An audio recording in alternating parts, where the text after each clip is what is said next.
Amém. Meus irmãos, Atos 17, a partir do 16. Amém? Nós vamos ler até o final do capítulo. Atos 17. A partir do 16. Glória a Deus. A palavra do Senhor diz assim: enquanto esperava por eles em Atenas, Paulo ficou profundamente indignado ao ver que a cidade estava cheia de ídolos. Por isso, discutia na sinagoga com judeus e com gregos, temente a Deus, bem como na praça principal. Todos os dias com eles, porque ali se encontravam alguns filósofos, epicureus, estoicos, começaram a discutir com ele. Alguns perguntavam: o que está tentando dizer este tagarela? Outros diziam: parece que ele está anunciando deuses estrangeiros, pois Paulo estava pregando as boas novas a respeito de Jesus e da ressurreição. Então levaram a uma reunião no Areópago, onde lhe perguntaram: podemos saber que novo ensino é esse que você está anunciando? Você está nos apresentando algumas ideias estranhas e queremos saber o que elas significam. Todos os atenienses e estrangeiros que ali viviam não se preocupavam com outra coisa senão falar ou ouvir as últimas novidades. Então Paulo levantou-se na reunião do Areópago e disse: atenienses, vejo que em todos os aspectos vocês são muito religiosos, pois, andando pela cidade, observei cuidadosamente seus objetos de culto e encontrei até um altar com essa inscrição: ao Deus desconhecido. Ora, o que vocês adoram, apesar de não conhecerem, eu lhes anuncio. O Deus que fez o mundo e tudo que nele há, e é o Senhor dos céus e da terra, e não habita em santuários feitos por mãos humanas.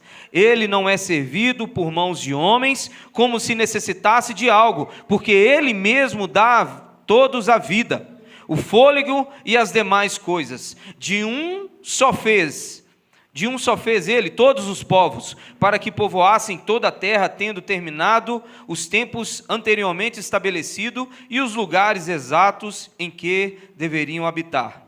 Deus fez isso para que os homens o buscassem e talvez, tateando, pudessem encontrá-lo, embora não esteja longe de cada um de nós. Pois nele vivemos, movemos e existimos. Como disseram alguns dos profetas de vocês, também somos descendência dele. Versículo 29. Assim, visto que somos descendência de Deus, não devemos pensar que a divindade é semelhante a uma escultura de ouro, prata ou pedra, feita pela arte e imaginação do homem. No passado, Deus não levou em conta essa ignorância, mas agora ordena que todos, em todos os lugares, se arrependam. Pois Deus estabeleceu um dia em que há de julgar o mundo com justiça, por meio do homem que designou, e deu provas disso a todos, ressuscitando dentre os mortos. Quando ouviram sobre a ressurreição dos mortos, alguns deles zombaram, e outros diziam: a esse respeito nós o ouviremos outra vez. Com isso, Paulo retirou-se do meio deles. Alguns homens juntaram-se a ele e creram. Entre eles estava Dionísio, membro do Areópago, e também uma mulher chamada Damares, e outros com eles. Amém? Pode se assentar em nome de Jesus. Em nome de Jesus.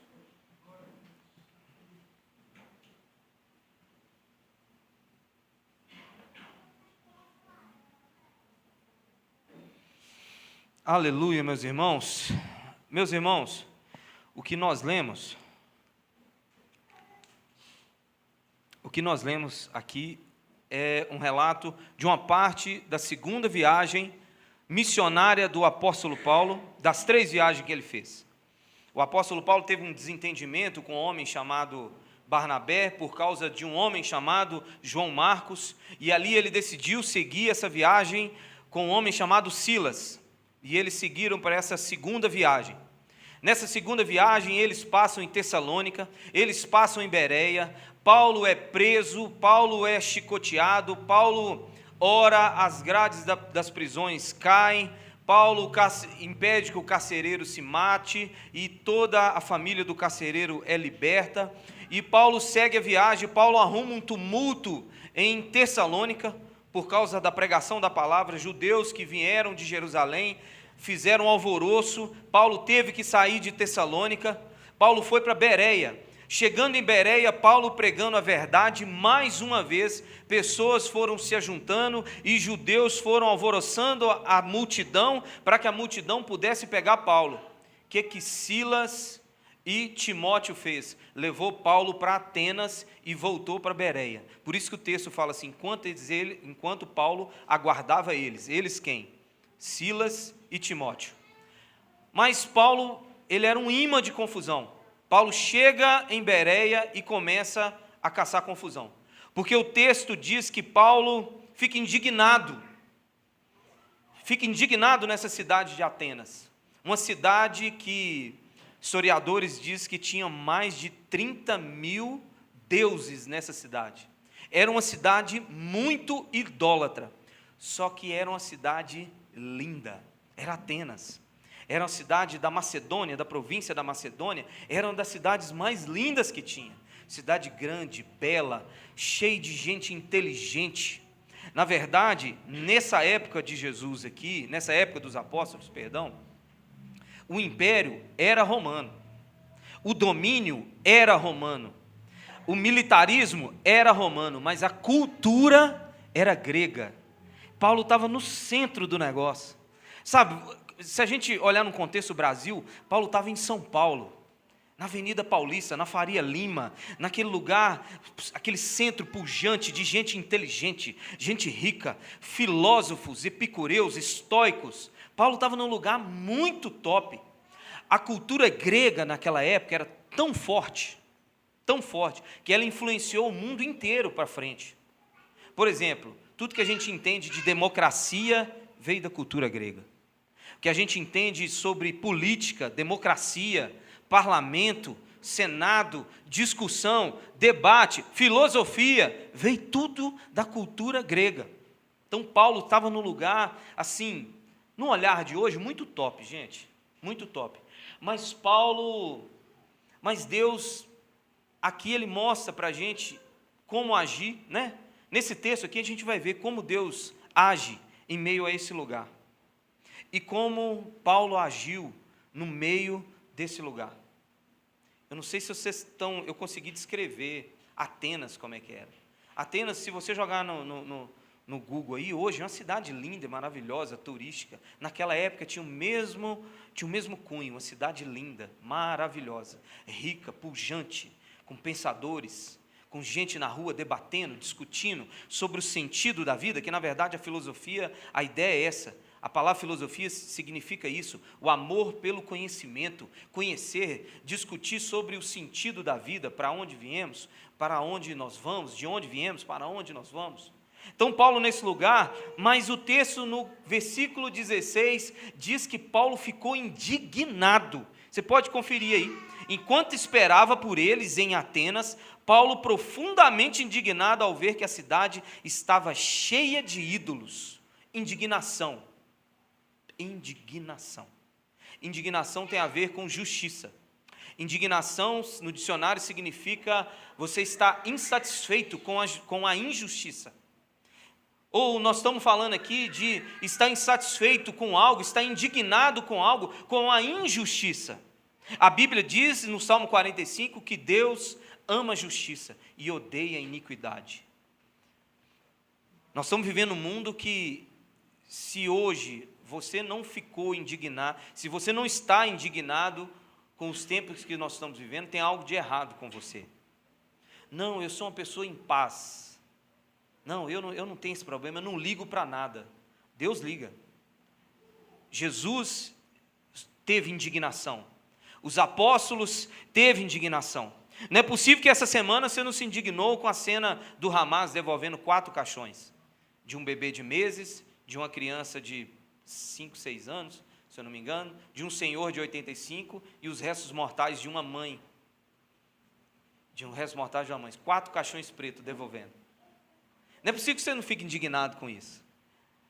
Você sabe por que de repente você não fica indignado? Porque a mídia se apropriou do discurso e anexou a esse discurso política. Então ficou um negócio Hamas, meia esquerda, mas nós estamos falando de humanidade, gente. Esquece direita, esquerda, esquece política. Nós estamos falando de humanidade.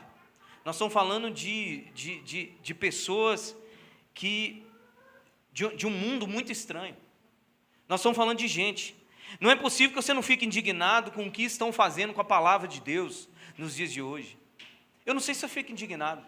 Lembra o pastor Robson domingo aqui? Citou o nome, David Leonardo. Que isso? Que falta de ética ficar citando. Deixa eu contar uma coisa para vocês aqui. Paulo diz, não precisa acompanhar não para a gente não perder. O ensino deles alastra-se como câncer. Paulo disse isso em 2 Timóteo. Entre eles estão Hermineu e Fileto. Esses se desviaram da verdade, dizendo que a ressurreição já aconteceu. Paulo dá nome. Jesus tinha indignação dentro dele. Jesus chega no templo e joga as barracas dos cambistas para cima, dos vendedores para cima. Jesus tem uma indignidade dentro dele, uma indignidade santa, que a Bíblia fala que a indignação do homem não produz justiça. A gente precisa fazer como Paulo, ficar indignado com as coisas erradas desse mundo. Mas o que você quer que eu faça, pastor? Quer que eu saia para a rua e vou militando? Quer que eu vou lá, pego um avião e vou lá na faixa de Gaza? E vou lá lutar contra o Hamas? Não, mas de repente nas pessoas que estão à sua volta, você pode trazer luz, verdade, mostrar essa indignação.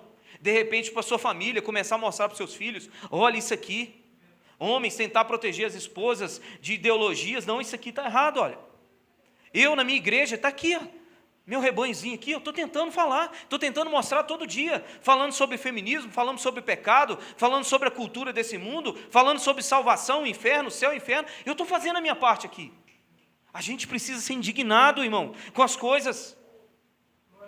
Mas antes de ficarmos indignados, temos que ter conhecimento para lutar pela verdade. Senão a gente mais atrapalha do que ajuda. Eu vejo muito crente despreparado, não como Paulo, preparado para o debate, foi para as praças, e depois para o Areópago discutir a respeito de Jesus Cristo, das boas novas e a sua ressurreição. Mas tem hora que a gente está despreparado, tem hora que a gente embola o meio de campo, a gente quer defender, o pessoal hoje nas rodinhas de família, começa a falar de Lula, Bolsonaro, aí você já mistura cristianismo com direita, esquerda, você já mistura salvação com picanha, com café que está caro, aí daqui a pouco seu discurso fica vazio e ninguém te dá ouvido, aí mais você queimou o filme de Jesus do que você ajudou. Então precisa ter preparo. A igreja tem que ter preparo, porque Paulo, ao chegar, o texto diz que ele foi primeiro na sinagoga, ele fica indignado, ele arrumou um tumulto lá, Silas e Timóteo falou, Paulo, fica aqui em Bereia, rapidinho, só para nós não morrer lá, fica aqui em Atenas, para a gente não morrer ali em Bereia, rapidinho, senão vão matar nós lá. E Paulo começa a andar pela cidade sozinho, e ele vê a idolatria e fica indignado, e o primeiro lugar onde ele vai? Na sinagoga. Ele vai conversar com quem poderia mudar a situação, ele vai debater com a igreja, com quem poderia mudar a situação, com quem fosse dizer assim, vocês não estão vendo não, gente? Vocês não estão vendo debaixo do nariz seus essa idolatria, não? E Paulo agora começa a fazer algo, Paulo fica indignado agora, e ele começa a discursar. E mais uma coisa a respeito de indignação, é na indignação muitas das vezes que surgem chamados na vida, sabia? Chamados para ministério, para missões, para uma família, chamados, muitas das vezes, começam com indignação. Quando Deus me chamou para falar sobre casamento, lá no fundo não é porque eu achava bonito o tema, não. É uma indignação de ver tanta gente bem-sucedida em tantas áreas e mal-sucedidas no casamento. É uma indignação. Você olhar para o mundo assim, você fala, gente, que isso, cara? Bem-sucedido, mas em tudo, menos no casamento. E uma indignação dentro de mim, eu falo, Deus, de repente eu posso ajudar. A indignação traz isso, traz uma direção, muitas das vezes, para o que a gente fazer. A indignação dentro de nós fala assim, não, eu preciso mudar. lá na minha sala de aula. Você precisa estar indignado com a situação da sua sala de aula. Você precisa estar indignado com a política. Muitos cristãos vão para a política por causa disso. Indignado, olha para a situação da sua cidade, do país e fala assim, não, eu tenho que fazer alguma coisa. Preciso fazer alguma coisa. E assim começa a entra nos debates até chegar na política. Indignado. A gente não pode ser apático para as coisas não, irmão. O crente não pode ser apático para as coisas. Tipo assim, não estou nem aí. O carnaval está cortando lá fora e você, não estou nem aí. Meu cultinho aqui, tranquilo. Eu dentro de casa aqui, tranquei a porta. Acabou. O resto do mundo lá fora se exploda. A gente não pode ser assim. A gente precisa orar. A gente precisa pedir direção de Deus, se capacitar. Se o carnaval te traz tanta dignidade, começa a pensar nos jovens, que são os mais vulneráveis nessa época. Começa a pensar nos jovens. Como? O que está atraindo eles lá? Por que eles não estão aqui? Por que eles estão lá? Começa a pensar nisso. Indignação traz direção para a nossa vida. Tanta gente sofrendo hoje com depressão, ansiedade, transtorno. Comece a estudar nessa área. Pega a palavra de Deus e começa a esmiuçar. Começa a revirar a palavra de Deus, folha por folha, e entender onde se aplica isso. Cadê o remédio para isso aqui? Comece a entender. Se é problema financeiro, se o mundo está com um problema financeiro, e eu acho que está, eu estava falando com o Thaís esses dias, eu acho que está, Deus está me despertando nessa área, que eu acho que as pessoas não estão precisando mais de dinheiro. Para mim, as pessoas estão precisando aprender a viver com o que tem. Para mim, o brasileiro não está precisando mais de dinheiro. Para mim, o segredo hoje da felicidade em relação a finanças não é ganhar mais. Não sei quanto você ganhar 1 milhão, é aprender, é espírito de contentamento. Nós, brasileiros, em algum momento da vida, nós estamos achando que nós é rico. Nós não queremos comer cachorro-quente na esquina mais, nós só queremos comer sanduíche madeiro, nós só queremos comer isso, nós só queremos artesanal. Nós perdemos um pouquinho, nós estamos precisando de pousar, sabe? Sair desse mundo da lua nossa e pousar.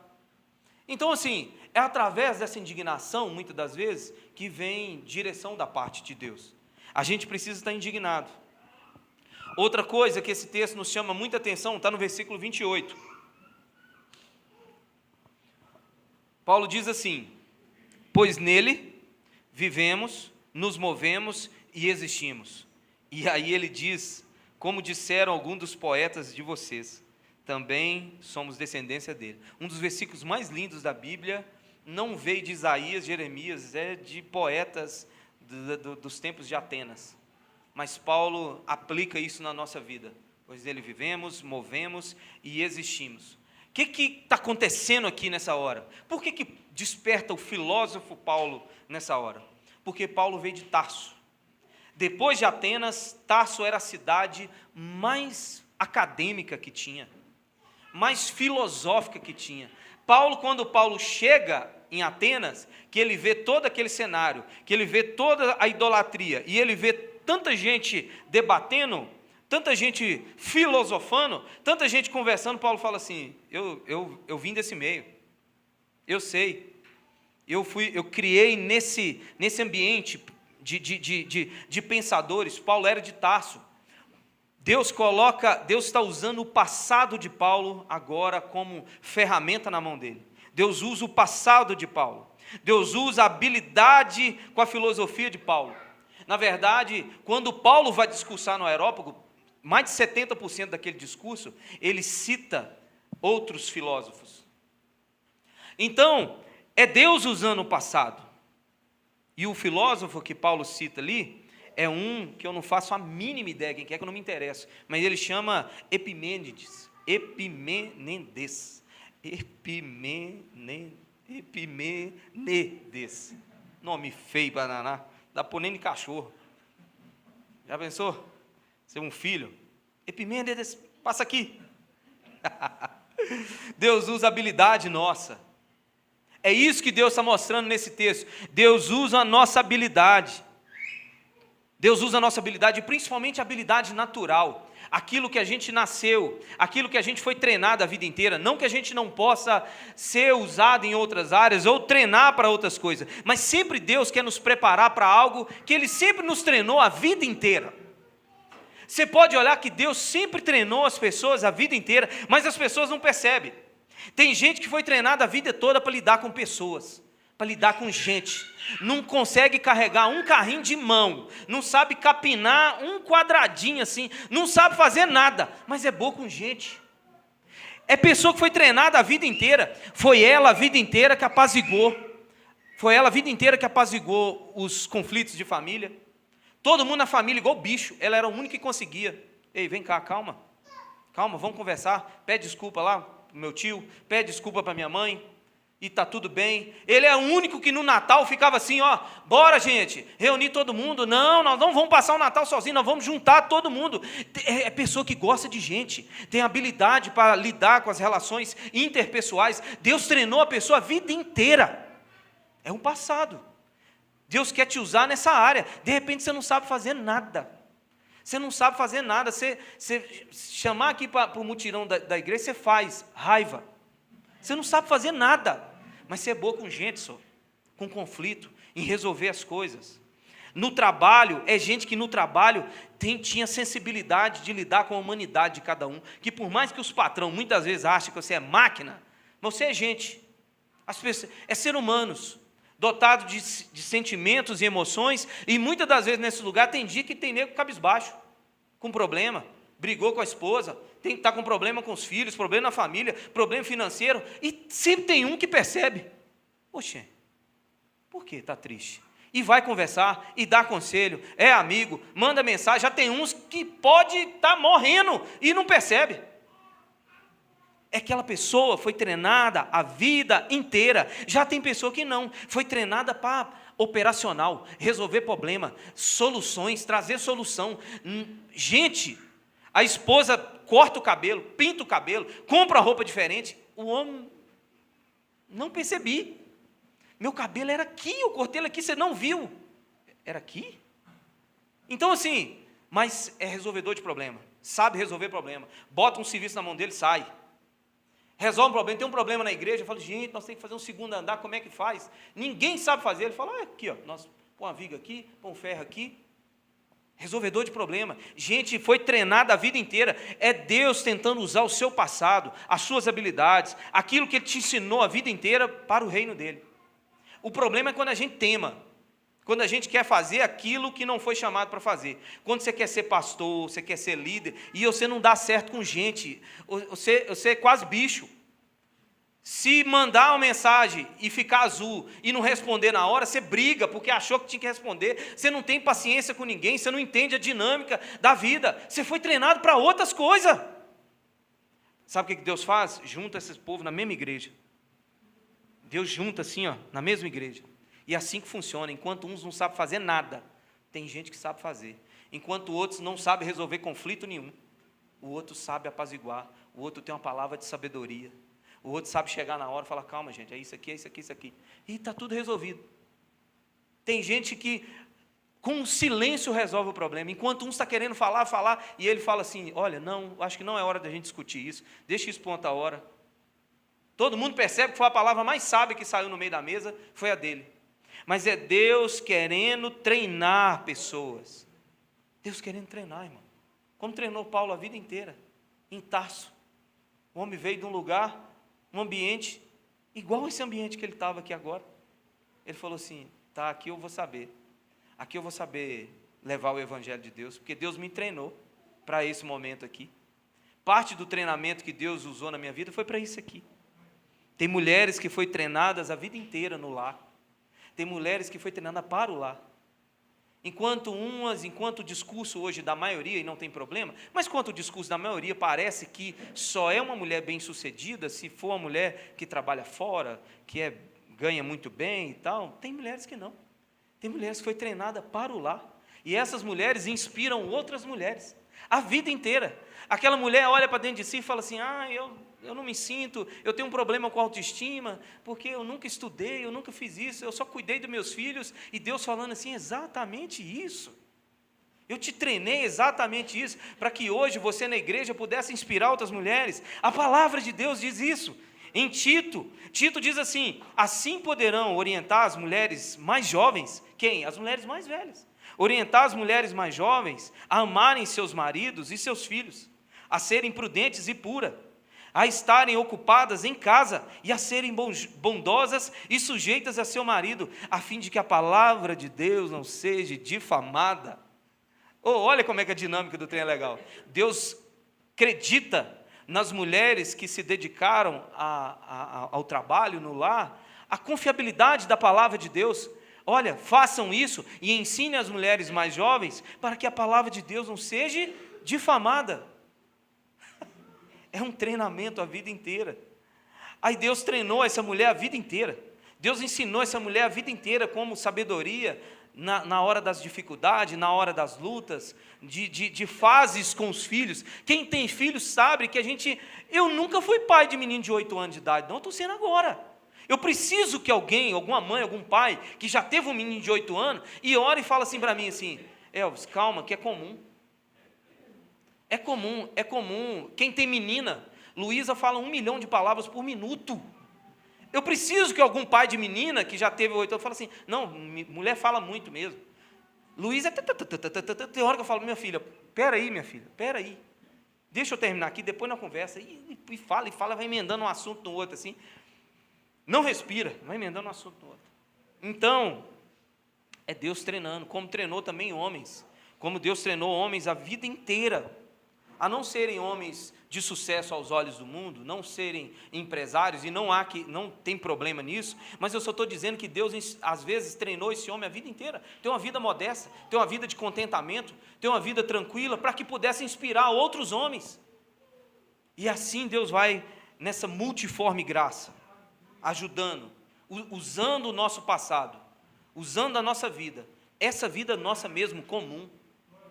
Às vezes a gente só se inspira em gente que muitas das vezes alcança resultados bons aos olhos do mundo. Às vezes você só inspira em pastor que tem milhões de seguidores. Às vezes nosso pastor, nós caímos na tentação de falar assim, o bom é tal pastor que tem, mas tem muito pastor de igreja, de bairro, local como nós aqui, que é homem de Deus, que tem muito para ensinar para nós. As mesmas coisas mulheres. Tem mulheres que passou a vida toda cuidando da família e dos filhos. Essas mulheres têm coisa para pegar aquela CEO daquelas empresas e sentar aqui e falar assim, calma minha filha, eu tenho muita coisa para te ensinar. Essa é a dinâmica da vida, Deus usando o nosso passado. Outra coisa, no versículo 21, você pode ler comigo? Todos os atenienses e estrangeiros que ali viviam não se preocupavam com outra coisa senão falar ou ouvir as últimas novidades. Presta atenção, os atenienses buscavam sentido para a vida. Sentido. O objetivo até da filosofia, buscar sentido para a vida. E eles tentavam buscar de 2 jeitos. Nesse primeiro que nós lemos, na novidade do mercado da fé. Eles desejavam ouvir tudo que era novidade, tudo que era novo. Foi assim que Paulo atraiu eles. Paulo pregando, eles olharam e falaram assim, poxa vida, o que esse homem está falando? Até chamou Paulo de tagarela. E eles diziam assim, o que ele está falando? Então, por 2 motivos, eles buscavam sentido na vida. Em busca das novidades. E o segundo é pelo aspecto religioso. Mas por que a busca por novidade? O fato de sempre ele estar buscando novidade, talvez mostre uma insatisfação. Quem quer sempre novidade demais, às vezes acaba expondo uma insatisfação do coração. Quem quer muito novo, como quem diz, os atenienses como quem diziam, de tudo que nós ouvimos até agora, de todas as filosofias, de todas as escolas filosóficas e de todas as ideias dos 30 mil deuses que há nessa cidade, até hoje nós nunca fomos preenchidos. Nós nunca chegamos em um senso comum. Na verdade, eu não entendo nada de filosofia, irmão. Igual eu falei, eu acho super chato. Tentei ler alguma coisa aqui de filosofia essa semana, mas não chega em lugar nenhum. Fica rodando em círculos. Eu não tenho capacidade cognitiva, nem paciência para filosofia. Mas me parece que no final das contas é isso mesmo. Roda, e não termina em lugar nenhum. Então parece que os atenienses tinham esse sentido assim. Traz mais uma novidade para de repente responder de tantas as questões. As pessoas realmente sempre estão assim, buscando uma novidade, no mercado, principalmente no mercado da fé. Pregações, de repente, diferentes, modernas, de repente, sei lá, as pessoas sempre estão em busca de novidade. Agora, o segundo aspecto que mostra o vazio dos atenienses é o aspecto religioso. Versículo 22, por favor, vamos ler. Então Paulo se levantou-se na reunião do Areópago e disse: ateniense, vejo que em todos os aspectos vocês são muito religiosos. O sentido da palavra religioso, segundo o dicionário de Strong aqui, é a religião no sentido de buscar realmente as respostas da vida. Vida sem sentido precisa, porque a religião, na verdade, na vida do ser humano, ele tem como objetivo isso, responder algumas perguntas. Então, Paulo percebeu o vazio que havia dentro dos atenienses, como no mundo de hoje há. No mundo de hoje tem esse vazio. Os atenienses buscavam pluralidade de pensamento, de verdade. Eles buscavam sentido para a vida, mas pensar diferente não tem problema. O problema é você não ter uma verdade absoluta. Na verdade, hoje, como na época dos atenienses, é tudo relativizado, não existe uma verdade absoluta. É tudo abstrato, não existe o belo, a arte. Não existe a verdade sobre a arte, sobre o belo, sobre quem é Deus. Por isso que Jesus, ele não diz que ele tem a verdade, ele diz que ele é. O nosso Deus se autodenominou como ele é a verdade, ele não possui e não diz, ele é a verdade. Então, por mais que os atenienses tivessem essa diversidade, essa forma de pensar, essa relativização dos deuses, toda essa multiforme jeito de pensar, Paulo tinha respostas para ele nesse momento. Como eu disse, todo homem é religioso porque é na religião que se tenta responder algumas perguntas dentro de si. De onde vim, para onde vou, qual é o sentido da vida? E você sabia que Deus criou o homem com essas perguntas dentro? Todo homem é dotado, ele nasce com essas perguntas dentro de si. Todo homem nasce. Eclesiastes diz que também pôs no coração do homem um anseio pela eternidade. O homem já nasce. A palavra de Deus diz que Deus pôs no homem, desde quando ele nasce, um anseio pela eternidade. Ele tem a curiosidade de saber para onde ele vai, o que tem depois da vida, qual é o sentido da vida, de onde eu vim, de onde viemos, qual é o sentido da vida. E Paulo percebeu isso nos atenienses, esse vazio dentro deles, por causa da busca da novidade. Queriam sempre estar ouvindo, discutindo e ouvindo as novidades, e pelo sentido religioso. Estou vendo que vocês são muito religiosos. 30 mil deuses? Não é possível que até agora vocês não chegaram num consenso. 30 mil deuses. Inclusive a placa que nós lemos, que Paulo leu, que está em maiúsculo na sua Bíblia, ao Deus desconhecido, qual era a ideia dos atenienses? 30 mil deuses. Mas vamos colocar aqui a um Deus que nós não sabemos o nome ainda, para que de repente, se ele querer se irar contra nós, ou fazer algo contra nós, está aqui uma adoração, a gente não sabe, mas é para você, como se fosse uma carta coringa na mão. É essa a ideia da placa, ao Deus desconhecido. Os atenienses falaram assim: vai que nós esquecemos de algum? Essa é a ideia de verdade. Vai que a gente esqueceu de algum, vamos colocar o Deus desconhecido, nós não sabemos seu nome, tá, fulano? Mas é para você. Então Paulo olha assim: não é possível que vocês não encontraram a verdade, mas eu trouxe a verdade para vocês. Mas o homem moderno, com sua tecnologia, busca sentido. Lógico, como eu disse, todo homem, ele desde novo, desde o começo da humanidade, desde sempre, em todas as culturas, o homem busca um sentido para a vida. E o homem atual, hoje moderno, busca sentido nas conquistas e nos prazeres da vida. É lógico, para o homem moderno, nada mais faz sentido do que se alegrar, ser feliz e conquistar, cada vez mais conquistar. O homem tem isso, cada vez mais conquistar. Não é só o fato de ter algo, mas o desejo dele é sempre por ficar correndo atrás de mais e mais e mais e mais e mais. Rockefeller foi um dos primeiros milionários da história, né, do mundo, desse mundo moderno nosso. Perguntaram a Rockefeller assim: quanto basta? Que hora que você vai parar de tentar ganhar dinheiro? Ele falou assim: quanto basta? Só mais um pouquinho. Só mais um pouco. Só mais um pouco. Então o homem, é lógico, vai fazer sentido para ele. A conquista de coisas e os prazeres da vida. Mas eu queria que você abrisse em Eclesiastes, por favor. Nós vamos ler a saga de Salomão na perspectiva negativa de um não crente tentando buscar sentido na vida. Eclesiastes 2, Salmos, Provérbios, Eclesiastes. Eclesiastes 2. Nós vamos ler do 1 ao 3, amém? Diz assim: eu disse a mim mesmo, Salomão dizendo, Eclesiastes 2, do 1 ao 3. Salomão dizendo: eu disse a mim mesmo, venha, experimente a alegria, descubra as coisas boas da vida, mas isso também se revelou inútil. Concluir que rir é loucura e a alegria não vale, de nada vale. Decidi entregar-me ao vinho e à extravagância, mantendo, porém, a minha mente orientada pela sabedoria. Eu queria saber o que vale a pena debaixo do céu, nos poucos dias da vida humana. Mas logo no versículo 1, ele já dá o spoiler do resto. Mas isso também se revelou inútil.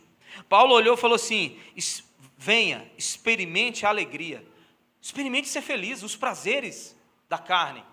Experimente a alegria, experimente a bebida, se alegre, se divertir, mulheres, mas tudo isso se revelou inútil, Paulo diz. Decidi entregar-me ao vinho e à extravagância.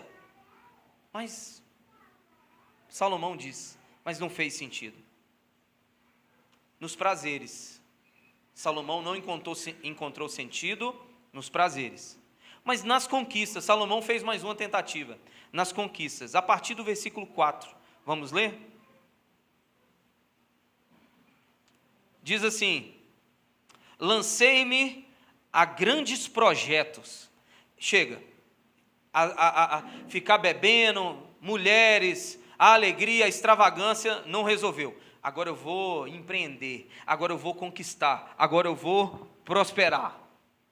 Aí Salomão foi para esse projeto dele, né? Lancei-me a grandes projetos, construí casas, plantei vinhas para mim, fiz jardim e pomares e nele plantei todo tipo de árvore frutífera.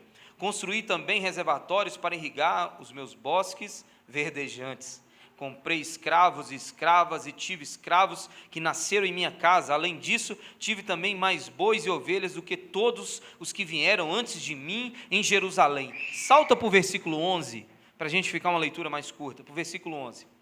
Contudo, quando avaliei tudo que as minhas mãos haviam feito e o trabalho que eu tanto me esforcei para realizar, percebi que tudo foi inútil. Foi correr atrás do vento. Não há nenhum proveito no que se faz debaixo do sol. Salomão teve uma oportunidade que eu acho que 99% das pessoas do planeta não vai ter oportunidade. Ele teve a oportunidade de tentar tudo e chegar lá no final e falar assim: deu ruim. De repente nós não vamos ter essa oportunidade. E muitos de nós, muitas das vezes, o que a gente faz? Já que eu não vou conseguir fazer como Salomão, eu fico com Cristo mesmo. Mas eu desconfio que no final, se eu me entregar à alegria, se eu conquistar, construir, ganhar muito dinheiro, plantar uma vinha, se eu tiver muita grana, muito carro, muito luxo, eu desconfio que eu vou ser muito feliz. Mas eu não vou conseguir tentar, eu não tenho esse crédito para tentar, como Salomão teve. Mas a Bíblia é muito clara em deixar claro, a Bíblia é muito clara nisso, que não há felicidade. Salomão está querendo dizer que nada por elas mesmas faz sentido. A riqueza pela riqueza não faz sentido. A apesar do dinheiro ser uma bênção. O dinheiro é uma bênção, claro. Deus manda a gente repartir o nosso recurso com o próximo. Se o dinheiro fosse ruim, Deus não mandaria a gente dar, né, irmão? Deus é o dono do ouro e da prata. Deus é o dono da riqueza. O dono da riqueza é bom e a riqueza é ruim? Entendeu? Não faz sentido. O dinheiro é uma bênção. O dinheiro proporciona momentos felizes. Só que não faz tudo. É isso que Salomão falou. No final, velho, é sem graça. Ele mesmo diz isso em Provérbios. As riquezas desaparecem assim que você as contempla. Cria asas e voa. Ou seja, só é riqueza quando você não tem. Quando você tem, você chega lá, você chega no final do arco-íris, você olha para o pote de ouro, olha, é legal. Mas não é tão legal assim. Entendeu? A gente muitas das vezes, nós muitas das vezes não vamos ter a condição de fazer o teste como Salomão, mas é por fé. A Bíblia declara que essas coisas por elas mesmas não faz sentido. A riqueza por ela mesma não faz sentido. É tudo absolutamente secundário. É tudo. O dinheiro é uma bênção, mas é secundário na vida. As conquistas é uma bênção, prosperar, mas é secundário. A alegria, é bom sorrir, é bom se divertir, mas é secundário. Paulo resume essa história quando ele diz em Filipenses 1:21, porque para mim o viver é Cristo. O viver é Cristo e o morrer é lucro. Paulo, um homem que teve tudo, Salomão teve tudo. Nós pulamos do versículo 8 para o 11, mas ali, entre o 9 e o 10, Salomão diz que tudo que ele viu, os olhos dele contemplaram, ele teve. Então um homem que teve tudo, chegou e falou assim, não valeu de nada. Um homem que não teve nada na vida, olhou e falou assim, eu tenho tudo, é Cristo Jesus. Que para mim o viver é Cristo. O viver é Cristo. Ele poderia falar assim, o viver é ser feliz, o viver é ser bem, é ser próspero, ter dinheiro, ter família, filhos. Ele não tinha nada e ele falou assim, eu tenho tudo. É o sentido da vida. Os atenienses buscavam isso, sentido na vida. Paulo sabia qual era o sentido. O sentido da vida era Cristo Jesus. Ele era o sentido da vida. Ele era o sentido. Conquistas, irmãos. Não é possível que o que acontece com os famosos aí de vez em quando não te acorda para a vida. Não é possível que você não abre de vez em quando seu Instagram e fala assim, fulano está internado na clínica psiquiatra. Mas você fala assim, como? Ele tem tudo. Tudo. Ele é daquele tipo de pessoa assim que na hora que passa, a maioria das pessoas fala aquele ditado, né? Assim, isso que é vida. O Hulk ontem estava na Ferrari dele vermelho aqui, todo mundo olhando, eu tenho certeza. E muitas pessoas olharam assim e disseram, isso que é vida. Paulo falava assim, não, a minha vida é Cristo. A minha vida é Cristo. Sem sentido, irmão, vida sem sentido. Irmão, eu não entendo, eu não sou psicólogo, eu não sou psiquiatra, não, mas está aí a resposta, muitas das vezes, para a tristeza. Está a resposta, muitas vezes, para a angústia. Está a resposta, muitas das vezes, para um vazio dentro das pessoas. E quer tomar remédio para sarar a tristeza. Irmão, remédio não sara tristeza. Tristeza é igual saudade. Tem remédio para saudade? Tristeza é sentimento da alma, não é no corpo, é da alma. Como é que você sara tristeza com remédio? Como é que você sara saudade? Pergunta para alguém que perdeu um ente querido há pouco tempo. Ele está com saudade, ele queria ver. Pergunta para alguém que tem os pais morando longe, a família, tem um filho que mora em outro país. Pergunta a saudade, qual remédio que resolve isso? Pelo amor de Jesus Cristo, me explica. Paulo diz, o viver é Cristo. O viver é Cristo. Vai aqui um conselho de pastor e de amigo. Está com um problema na alma, sentimento, não tenta resolver com remédio. Não tenta. Busque outras alternativas. Tristeza não. Não está dormindo? Beleza, deve ter alguma coisa aí para ajudar. Não consigo dormir. Ansiedade, deve ter alguma coisa para controlar também. Agora tristeza não tenta resolver não. Não tenta resolver. Está aí a explicação. Está aí a explicação. E eu vou falar mais. Muitas das vezes Deus permite, é instrumento de Deus, esses famosos que têm tudo, que entram muitas vezes em depressão. Não é do prazer de Deus. Não é uma vontade que Deus tenha um prazer, mas há um propósito em Deus quando essas pessoas que têm tudo na vida, bate depressão e tristeza, que é para mostrar para o resto que isso não preenche o vazio do homem. Deus permite, mas de alguma forma idiota, nós pensa assim, não, mas se é eu no lugar dele, eu não ia ficar triste. Você se acha melhor, vem até um tom de arrogância. Não, Whindersson Nunes tem jato, tem avião, tem as mulheres mais lindas, aí sempre vinha aquela idiotice dentro de nós, assim, mas eu no lugar dele não ia ficar não. Por quê você não ia? Por que você não ia? Deus permite, é um propósito, instrumento de Deus.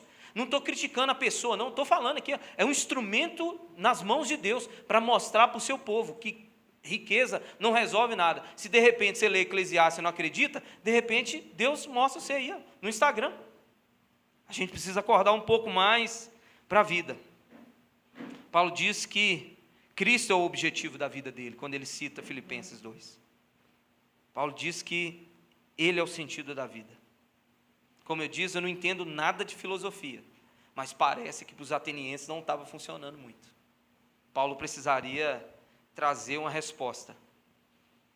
Os epicureus da época, citados aqui no texto que nós lemos, eles focavam a vida deles na tranquilidade e prazer, negavam os deuses e focavam muito no materialismo. Irmãos, a filosofia é tão controversa, há tantas ramificações, que é muito difícil você explicar para um cara leigo igual eu.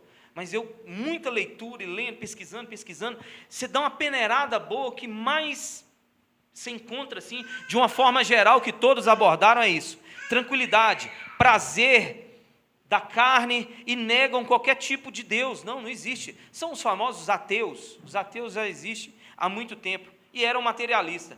Ao contrário da escola dos estoicos, dos estoicistas, eram panteístas, tudo era Deus e Deus é tudo. Relativizavam. Já viu hoje a galera faz isso? A galera é meio que sol, é Deus. Há uns vídeos na internet, é muita ideia dessa filosofia aqui. A internet, eu já vi vídeos na internet de uma criança que sai para a rua, aí ele vai e ajuda um mendigo e tal, e quando chega em casa, a mãe dele, ele fala com a mãe, eu vi Deus. Aí a mãe dele, tal, porque está querendo dizer que ele viu Deus naquela pessoa ali, daquele rapaz que estava em situação de rua, o mendigo lá e tal. Mas às vezes essa ideia por si só, ponto final, ela esvazia muito a ideia de Deus. E tudo é Deus e Deus é tudo. Deus não é o criador da natureza, Deus é a natureza. Como Paulo diz em Romanos 1, adoram as coisas criadas ao invés do Criador. Então contemplam a natureza como se a natureza fosse a divindade. Então tudo é Deus e Deus é tudo. Era esse povo assim, meio abraça a árvore, sabe? Chá de cogumelo, meio paz e amor assim e tal. Era essa galera, meio assim. Mas Paulo usa dessa filosofia. Preste atenção. Paulo usa dessa filosofia vã e vazia para criar uma ponte entre a verdade e os corações sedentos. Agora o trem começa a ficar legal. Vamos ler o versículo 23. Pois andando pela cidade, é o discurso de Paulo no Areópago. Pois andando pela cidade, observei cuidadosamente seus objetos de culto.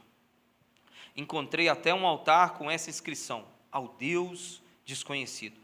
Ora, o que vocês adoram, apesar de não conhecerem, eu lhes anuncio. Mais uma vez, Paulo andando pela cidade, uma cidade linda, maravilhosa, mas idólatra. Paulo se indigna e começa a pregar na praça. Na praça eles têm uma curiosidade daquilo que Paulo está pregando e leva eles para o Areópago. Paulo ali consegue uma ponte, um jeito de se aproximar dos atenienses. Paulo usa uma própria inscrição deles no discurso, ao Deus desconhecido. Paulo falou assim, deixa eu falar para vocês de uma placa que vocês colocaram lá. Paulo acha uma ponte de contato. Paulo usa a cultura da época para se aproximar. E não tem problema em nós nos aproximarmos da cultura para podermos pregar a palavra. A gente não pode ser absolvido por ela. Mas não tem problema de a gente usar a cultura. Paulo usa a cultura da época. Paulo usa a filosofia. Paulo usa a inscrição deles. Paulo não chega, olha, Se vocês não converter, vai todo mundo para o inferno, raça de víbora. É todo mundo idólatra, que está todo mundo condenado ao inferno. Paulo fala, não. Paulo acha uma forma de tentar conversar, acha uma ponte para o diálogo. E a gente não pode negar e nos isolar da cultura do mundo. A igreja não pode fazer isso. A igreja precisa entender o que o mundo está passando. A igreja precisa ouvir o mundo e observar o mundo. Como é que nós, como igreja, vamos poder dar a resposta para o mundo certa, se nós não ouvirmos quais são as perguntas deles? Como que a gente vai poder levar a resposta, sendo que a gente não entende o anseio do mundo? A gente não entende, a gente não sabe quais são as perguntas que eles estão fazendo. Quais são os dilemas que eles estão enfrentando? Por quê? A gente não pode se isolar do mundo. A gente não pode se isolar do mundo. Temos que ouvir o que eles estão perguntando. Paulo entendeu qual era a dinâmica. Paulo entendeu por onde ele começaria. Paulo entendeu qual era o conflito. Hoje, por exemplo, precisamos entender a cultura do nosso tempo. Precisamos entender o feminismo. Se a gente não entender como o feminismo age, a gente nunca vai conseguir combater. Se a gente não entender como a ciência se dá, a gente nunca vai saber separar aquilo que é palavra de Deus e aquilo que são palavra dos homens, estudo da ciência. Por que muitos estranham quando eu digo aqui, não tenta tratar a tristeza com remédio? Porque é algo novo na nossa sociedade. Problemas psíquicos, mentais, transtornos, é algo novo, algo que nós estamos lidando agora. E a gente precisa entender, ouvir o mundo, entender a cultura e achar as respostas para eles na palavra de Deus, para poder a gente se comunicar com o mundo e levar a palavra de Deus para o mundo. A gente não pode fechar as portas. O apóstolo Paulo diz em Colossenses que a nossa palavra tem que ser temperada como sal, para que a gente, quando a gente vá falar, as pessoas dêem ouvido para a gente. A gente não pode ser doido. A gente precisa entender. Paulo fez como um atleta que se converte, como um jogador de futebol que se converte. Ele entende a cultura do futebol e ele sabe se comunicar com os colegas dele do trabalho, de futebol, com a linguagem deles, com os dilemas deles, com as lutas deles. Muitas das vezes a igreja tem problemas com os jovens, que não sabe, não entende o mundo e a cultura, não entende, o pastor demoniza Harry Potter, Senhor dos Anéis, demoniza livro, não pode ler livro, o importante é a palavra de Deus, e não sabe comunicar com essa cultura nova, não entende, fala que é frescura, os problemas que os jovens enfrentam hoje. Na minha época, nós acordava cedo, capinávamos. Na sua época, passou, seria muito legal que os jovens tivessem a mesma dinâmica, mas não é. Nós precisamos entender a realidade. Os casamentos, não, é lógico, os casamentos, antigamente o marido trabalhava, a sociedade, a economia funcionava diferente, o salário que um homem recebia dava muito bem para sustentar a família, tranquilamente. O mundo mudou, a mulher precisa ir para o trabalho. Como a igreja lida com isso? A gente como igreja, a gente não pode se fechar. O apóstolo Paulo não se fechou. O apóstolo Paulo podia chegar... O apóstolo, gente. Apóstolo. Ele podia chegar lá, na praça. Não precisava nem ir para o Areópago e falar assim, Jesus Cristo é o Senhor. Se vocês não converter, vai todo mundo morrer. Obrigado aí por tudo. Valeu, com Deus. E embora. Mas ele encontrou essa ponte. Mas Paulo, ele faz uma coisa, e aqui começa a ficar legal o negócio, porque Paulo, ele não negocia, apesar de encontrar um canal de diálogo, ele não negocia. Nós podemos aproximar da cultura, mas não ser absorvidos, como eu disse. Exemplo é o carnaval. Muitos jovens, muita gente quer ir para o carnaval, evangelizar, pregar. Eu não sei se quem já nasceu dentro da igreja não tem noção. Chegar lá, vocês vão ver homens lindos para as mulheres. Lindos. Olho verde, um olho é verde, o outro é azul. Esse homem é lindo demais. Só Cauã Raymond, mulher, as mais lindas da galáxia. Vai estar tudo lá. Se você não tiver alicerçado da verdade, a cultura de lá te absorve. Se você gostar de um batidãozinho, de uma musicazinha, daqui a pouco você está balançando o ombrinho assim, ó. Ai, na minha época, era bom demais. Aí, em vez de evangelizar, fica o irmão falando assim, na minha época, cara, entendeu? Fica com a saudade, aquela nostalgia, lembrando. É a cultura absorvendo. Mas Paulo, ele não negocia isso. A pregação de Paulo mostra que quando ele teve uma oportunidade, ele não hesitou em dizer a verdade. Parte da pregação de Paulo fazia parte do entendimento comum, aquilo que não era um conflito. A primeira parte da pregação de Paulo, quando Paulo diz, olha, Deus que fez o mundo e tudo que nele há, o Senhor dos céus, ele não é servido por mãos humanas, Deus fez o homem, isso tudo era comum para eles. Os 30 mil deuses que ele tinha Zeus que criou tudo. Aí os caras ouvindo Paulo, a primeira parte do sermão, os atenienses, olha que pregador top, cara, isso mesmo, Zeus, olha, um cutucava o outro, está falando de Zeus, está falando de Atenas, está falando do panteão, está falando dos nossos deuses, não, mas que cara top. Mas chega uma parte do discurso que a coisa muda.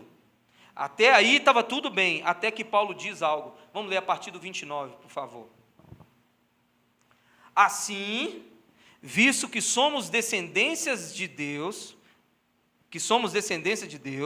não devemos pensar que a divindade é semelhante a uma escultura de ouro, prata, pedra, feita pela arte ou imaginação do homem. Paulo começou a chutar o pau da barraca aqui. Aí o trem começou a ficar estranho.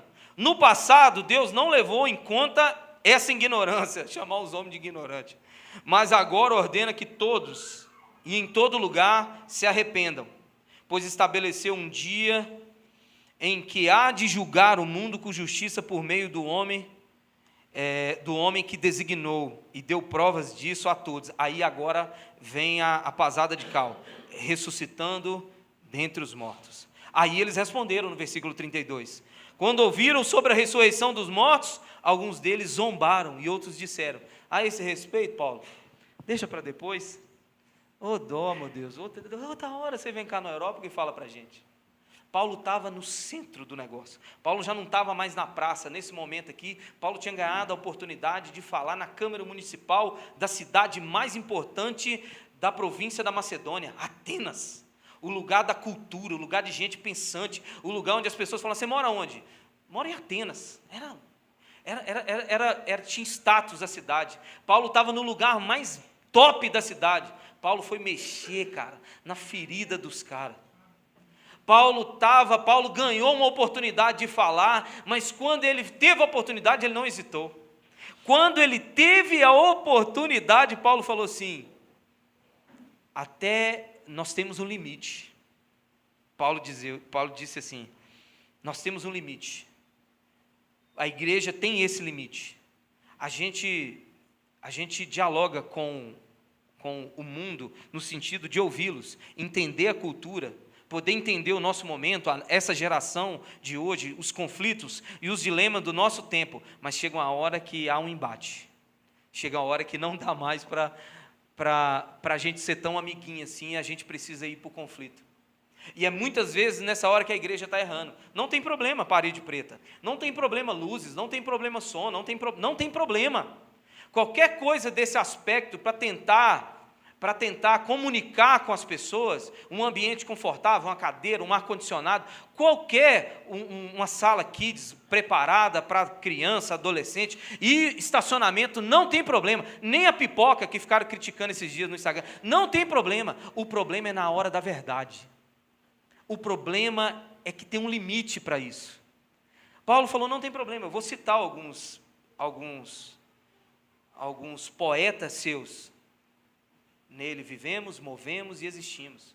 O primeiro discurso de Paulo, do versículo 24 ao 28, praticamente Paulo cita 4 filósofos diferentes ali, estava comunicando com as pessoas estavam ouvindo ali, os mais estudiosos das duas escolas, principalmente os estoicos e os epicureus, estavam olhando assim e falando assim, grande judeu, ouvi falar dele, top mesmo, top, Saulo de Tarso, cara inteligente demais, mas tem um limite para isso, irmão. Tem um limite para a gente agradar o mundo. Tem um limite para a gente tentar se comunicar com o mundo. Tem um limite para a gente tentar atrair o mundo para a igreja. Tem um limite. Paulo estabeleceu o limite. Paulo falou sobre ressurreição dos mortos. Paulo falou sobre arrependimento, juízo.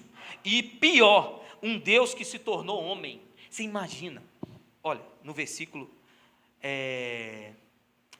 31, pois estabeleceu um dia que há de julgar o mundo com justiça, por meio de um homem que designou, uma cidade com 30 mil deuses. Paulo fala assim, vai julgar o mundo através de um homem. Pensa o choque que esse povo teve na hora. Um homem, um Deus, homem. Gente, Paulo não precisava falar isso aqui, ele estava em Atenas, de repente dava para abrir uma igreja lá. De repente era a hora que Paulo olhava, a maioria dos pastores ia olhar e falar assim, não, nós vamos perder a oportunidade de começar um trabalho aqui não, nós vamos abrir uma igreja na cidade mais linda do nosso tempo, da Macedônia, é a maior que tem. Nós vamos abrir uma igreja aqui, e nós vamos ganhar expor para Jesus, mas agora não vamos falar dessas coisas agora não. Não vamos tocar nesses assuntos agora não, devagarzinho a gente vai falando com eles, esses assuntos eles não estão maduros para lidar com esses assuntos. Para quê? Paulo ia falar de um homem que ressuscitou dos mortos, que haveria de julgar o mundo, gente. Oh, meu Deus do céu. Paulo gostava de confusão demais, já veio de Beré corrido. Agora a treta que esse homem arruma em Atenas. Porque há um limite, um Deus que se tornaria um homem. É esse Deus, na cabeça do ateniense, eles não aceitavam esse Jesus pessoal. Esse Jesus que veio como homem, que sofreu por mim, por você, que passou por lutas e foi tentado em tudo, foi experimentado em tudo, mas não pecou. Um Deus que sofreu das mesmas condições que eu e você sofrem, de tristeza, de ansiedade, de agonia, de dor, de fome, sede, tristeza, sentimento de abandono. Esse mesmo Deus pessoal não cabia na vida religiosa dos atenienses. Deus e Paulo agora vem trazer isso à tona. Assim é os dias de hoje nosso. A gente não pode negociar isso. Por isso que o pecado hoje a gente não pode mais falar na igreja. Não está mais na nossa cultura religiosa. Não está mais presente nos cultos e nos altares. Por isso que uma pregação, muitas das vezes, que fala sobre pecado tão comum, toca o coração das pessoas, que é acultural, não está no costume, não se ouve mais na igreja, na nossa vida religiosa, e não dá mais para tocar nesses assuntos, porque causa estranheza das pessoas, igual o texto diz. Na hora que tocou no assunto, na ferida deles, alguns disseram, não, estava tudo bem até aqui, mas agora a gente não quer te ouvir mais. O mundo é assim, preste atenção em quem você evangeliza. Presta atenção no quem você fala Jesus. Às vezes você fica muito alisando, você fica muito passando a mão na cabeça, você fica muito entendendo, muito com discurso de misericórdia, é porque você sabe que na hora que você falar a verdade, ela vai pular fora. Então é melhor você falar de uma vez. Se tiver de pular fora, já dá vaga para outro. Você já começa a evangelizar o outro já. Você já começa a falar de Jesus para outro, porque é assim. O mundo adora as nossas igrejas evangélicas lindas, com telões, com pregadores eloquentes, bonitos, bem vestidos, mulheres lindas, maquiadas, pastores fortes, que tomam whey, que faz crossfit, que tem tênis de 15 mil reais, cinto de 20 mil reais. O mundo adora isso. Os cantores nossos hoje põem no bolso os cantores seculares. Eles cantam maravilhosamente bem. O rock gospel hoje bota no bolso. O rock brasileiro, nacional, o pop, a nossa música é muito bem feita. Os melhores músicos do Brasil hoje estão no gospel. Paga bem, os caras compõem bem, os caras produzem bem. Quem não gosta de chegar numa igreja dessa linda, maravilhosa, ver gente com voz de anjo cantando, ver pregadores sábios falando, mas não pode tocar em certos assuntos. Não pode tocar em certos assuntos. A palavra de Deus nos mostra, tem um limite e a gente não pode se acovardar, mesmo quando as oportunidades for boas, como em Atenas. Mesmo quando as oportunidades forem boas. Eu sei que tem igrejas que eu não piso mais por causa de coisas que eu falei. Eu sei, tem igrejas que eu não vou mais por causa de coisas que eu falei. Por causa de coisas que eu falei, que eu mexi na ferida. Eu falei de irmão que foi olhando para a bunda de irmã, e eu não vou lá mais nas igrejas. Eu falei de promiscuidade sexual, um dia eu fui na igreja uma vez, preguei sobre a figueira, que Jesus não quer que ninguém fique fingindo que é uma coisa que não é. Nunca mais me chamaram, eu sei que não pode tocar no assunto, por isso que tem igreja Missão Águia, eu tenho o maior orgulho do mundo, é pouca gente, eu tenho o maior orgulho do mundo, irmão, não fica com dó por causa de mim, assim, nossa pastor, se a igreja fosse cheia, não, eu sou muito feliz de estar aqui só nós, porque sabe o que o texto diz? Alguns homens juntaram-se a ele, e creram, entre eles, Dionísio, membro do Areópago, e também uma mulher chamada Damares, olha aí, a cantora nossa, converteu lá na época, compôs Sabor de Mel e tudo, se não fosse na época não tinha, é Damares que compôs Sabor de Mel? Então é assim, cuidado que de repente as coisas que você ouve aqui no altar, e você se sente incomodado, ferido, é as coisas que Deus não quer que nós negociamos.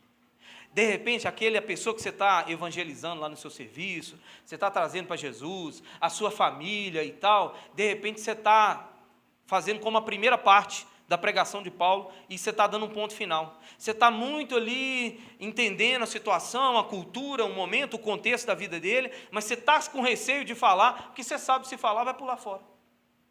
A gente não pode se curvar a esse mundo. A igreja de Deus não pode se curvar a esse mundo. A igreja de Deus não pode, a Missão Águia não pode, por isso que Deus sustenta nós, sustenta eu, sustenta o Robinho, para a gente não ser tentado, por causa de dinheiro, por causa de sedução, o irmão vai sair, o irmão que dá dízimo, sai, pode ir embora, pega o dízimo, pega tudo e vai embora, mas negociar a verdade, nós não vamos, nós fica aqui só nós, fica eu aqui, Robinho, Felipe Luiz ali, e Vanessa, sabia que está faltando alguém, nós fica só nós, não tem problema, irmão. Nós fica só uma meia dúzia aqui, nós começamos com pouco, né, Robinho? Qual o problema? Por qual o problema? Por causa de dinheiro, não vai ser, esse não vai ser o problema. Por causa de fama, nós não estamos nem aí. Nem Instagram eu tenho, para que ninguém me conheça só vocês da igreja. Essa pregação aqui eu não posto em lugar nenhum, o Robinho que possa não postar também, ninguém vai ficar sabendo, porque nós somos preocupados com a verdade, sabe por quê? Porque um dia a última trombeta vai tocar, ou senão Jesus vai me chamar, eu viro ali, uma veinha daqui estoura, nós morre. A vida é assim, uma hora chama a senha. Que vocês viram a última pesquisa, um dia nós vamos morrer. Vocês estão sabendo, né? Saiu a pesquisa, um dia todo mundo vai morrer. Na hora que chegar a minha hora, o que eu vou falar lá com o Senhor? Senhor, é porque eram os tempos modernos. Aí eu tinha que me adaptar. Adaptar, e falou assim, então adapta lá no inferno. Adapta lá. Adapta lá no inferno. Você pode ficar de pé, meu irmão? Por favor. Aleluia.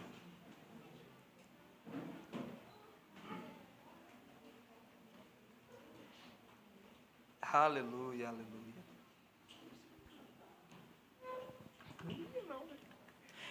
Essa é uma palavra que muitas das vezes não lida com os nossos dilemas humanos hoje. É uma palavra que muitas das vezes ela não lida com os conflitos internos, emocionais, sentimentais, financeiros, conjugais hoje. Mas como a igreja de Deus é uma escola, a igreja de Deus é onde a gente alimenta e é onde a gente recebe ferramentas, armas para lutar em todas as áreas da nossa vida.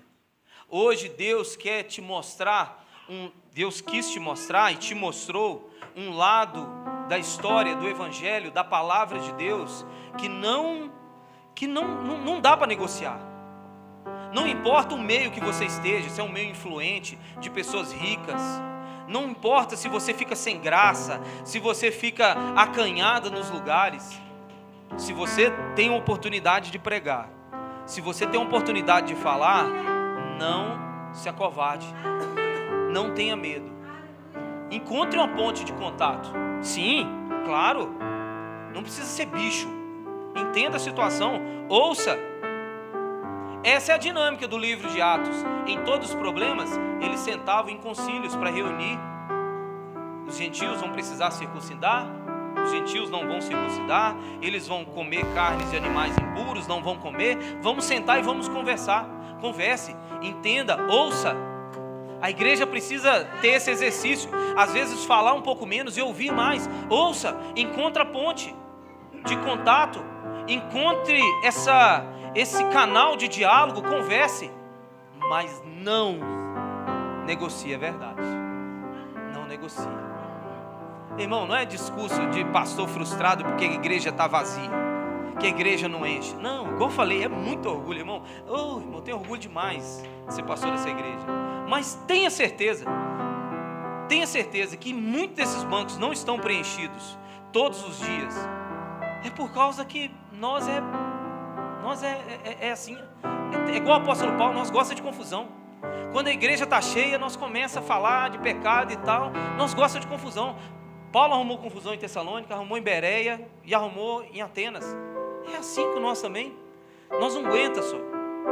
Nós não quer saber de dízimo, se está entrando muito, está entrando pouco. Nós não quer saber, nós temos um compromisso com a verdade de Deus. Nós temos um compromisso com a verdade. Antes de ter alianças com as ovelhas, com os irmãos, de amizade, nós temos uma aliança com Deus. E você também tem. É isso que eu quero dizer essa noite. Você também tem. Você faz parte disso aqui. Você tem compromisso, tanto quanto eu com o Robinho. Você tem esse mesmo compromisso aqui com a verdade. Com você mesmo e para com quem está ao seu lado. Aleluia. Quero orar. Feche seus olhos. Feche seus olhos. Sim, Deus. É uma noite difícil, Pai. É uma noite onde nós muitas das vezes nos confrontamos, nos deparamos com o retrato da nossa vida e de muitas vezes parte da sua igreja, Senhor. Mas nessa noite, Deus, não queremos nos colocar como melhor do que ninguém, como mais especiais. Na verdade, tudo que fazemos aqui é pela fidelidade, a bondade do Senhor. E queremos pedir, Deus, nessa noite, a tua bondade sobre a nossa vida, sobre a igreja brasileira, sobre os pastores dessa igreja e sobre todos que estão aqui ouvindo, Deus. Deus, a verdade do Senhor tem sido corrompida, a verdade do Senhor tem sido mudada, a verdade do Senhor tem sido editada, a verdade do Senhor tem sido, Deus, transformada em algo que parece ser a palavra do Senhor, mas não parece. Senhor, muitos estão se acovardando diante, Senhor, da tua verdade. Na hora, Deus, de abrirmos nossa boca e falar a verdade, Senhor, muitos estão, Senhor, andando para trás, recuando, Senhor. Mas nos coloca força dentro de nós, coragem, intrepidez para viver essa palavra e para pregar essa palavra. Homens e mulheres que estão aqui essa noite, Deus, dê força a elas, Senhor. Dê força para eles, Deus, para viver essa palavra e para depois pregar essa palavra. Senhor, nos dê sabedoria para entendermos os dilemas do nosso tempo, mas nos dê coragem, Senhor, para trazer as respostas para as pessoas nesse tempo. Nos ajuda, Senhor, em tempos tão difíceis, Senhor, onde a verdade tem sido, Deus, relativizada. Onde, Senhor, onde a tua verdade, Deus, tem sido pluralizada, Senhor. Traz, Senhor, luz nesses dias e revela, Senhor, aos corações Jesus Cristo, que é a verdade. Lutamos, Senhor, dia após dia como igreja do Senhor. E como igreja do Senhor, a tua palavra diz que as portas do inferno não prevalecerão contra a tua igreja. Iremos caminhar, prosseguir cada vez mais, Senhor, sendo fortalecido pelo dono da igreja, sendo curados pelo dono da igreja, sendo santificados pelo dono da igreja.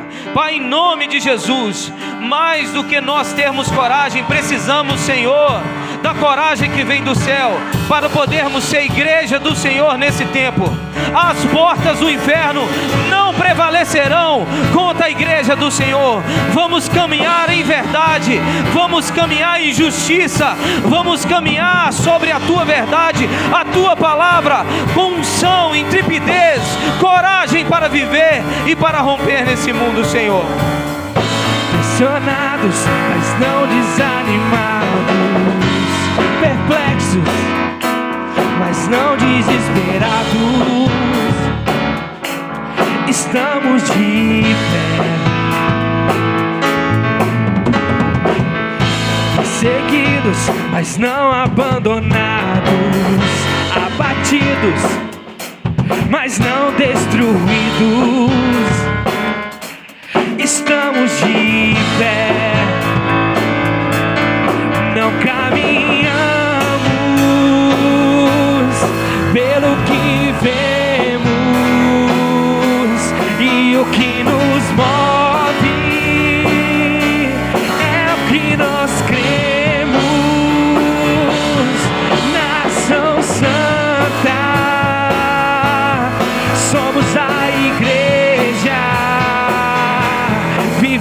por fé,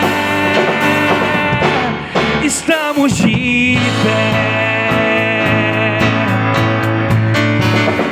A perseguição não parou a igreja, o Coliseu não parou a igreja, os leões não pararam a igreja do Senhor. O inferno não pode prevalecer. Vamos avançar, não vamos parar de crescer. Ninguém pode parar a igreja do Senhor. Não, a perseguição não parou a igreja, o Coliseu não parou a igreja, os leões não pararam a igreja do Senhor. O inferno não pode prevalecer. Vamos avançar, não vamos parar de crescer. Ninguém pode parar a igreja do Senhor. Não caminhamos pelo que vemos, e o que nos move é o que nós cremos. Nação Santa, somos a igreja, vivemos por fé. Oh, aleluia! Glória a Deus! Preste atenção. No versículo 34 diz que alguns homens juntaram-se a ele, crendo. Sempre tem o remanescente, aqueles que não se curvaram a Baal, aqueles que não se curvaram a outros deuses. Sempre tem os remanescentes. Meu irmão, você está aqui hoje. Deus te chamou para você viver nessa igreja, nesse tempo. Deus te chamou para você fazer a diferença nesse tempo na sua família. Não negocie a verdade. Sempre tem. Você é um deles. Anuncie a verdade. Não tenha medos, porque nem todos vão crer, mas alguns vão se juntar a você. Todos não, mas alguns vão se juntar a você. Alguns vão se juntar a nós. Daqui uns dias, outros vão estar aqui. Outros que vão crer. Outros que estão sedentos pela palavra de Deus. Outros que não vão negociar a palavra de Deus. Outros vão estar aqui, como você, que não cedeu. Como você que não se curvou à cultura do mundo. Como você que não quis saber da cultura do mundo, mas preferiu a verdade de Deus. Louvado seja Jesus Cristo pela sua vida. Louvado seja Jesus Cristo pela vida dessa igreja. Louvado seja o nosso Senhor pela verdade. Que o nome do Senhor seja exaltado hoje e sempre, hoje e para todos sempre. Senhor, em nome de Jesus, nos leve para casa, Deus. Leve-nos para casa, Senhor. Senhor, vem conosco, Senhor. Senhor, não queremos deixar o Senhor aqui. Esse culto, Senhor, precisa continuar em nossas vidas. Quando a canção terminar, Pai, quando as luzes se apagar, quando as portas dessa igreja se fechar, Senhor, o culto vai continuar nos nossos corações. Ainda vamos sentir a presença do Senhor em nossas casas, no nosso trabalho. Ninguém pode parar a igreja do Senhor. A igreja do Senhor não vai parar, meu Pai. Não parou. Não parou a igreja, os leões não pararam a igreja do Senhor. O inferno não pode prevalecer. Vamos avançar, não vamos parar de crescer. Ninguém pode parar a igreja do Senhor. Maravilhosa graça, amor que não tem fim, tomou o meu lugar, a minha cruz levou e deu a sua vida.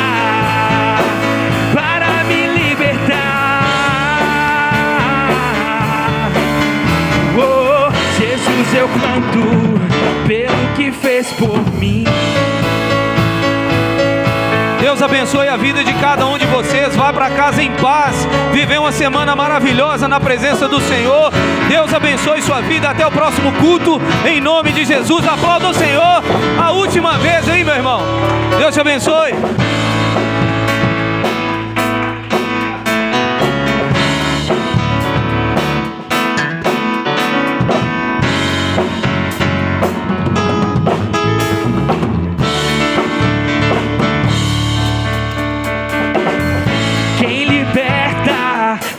Pecado, seu amor é forte, é insuperável, é o Rei da glória, o grande Rei dos reis. Quem treme a terra como um trovão, sem ar eu fico admirado, é o Rei da glória, o grande Rei dos reis. Maravilhosa graça, amor que não tem fim, tomou o meu lugar, a minha cruz levou e deu a sua vida para me libertar. Oh, Jesus, eu canto pelo que fez por mim.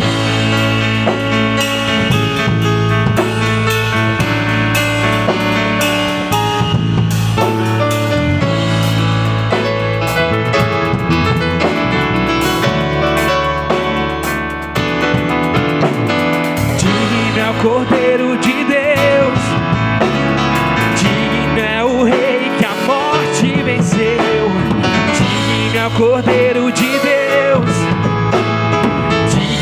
o Rei que a morte venceu, digno é o Cordeiro de Deus, digno é o Rei que a morte venceu, digno é o Cordeiro de Deus, santo, santo, santo, maravilhosa graça, amor que não tem fim, tomou o meu lugar,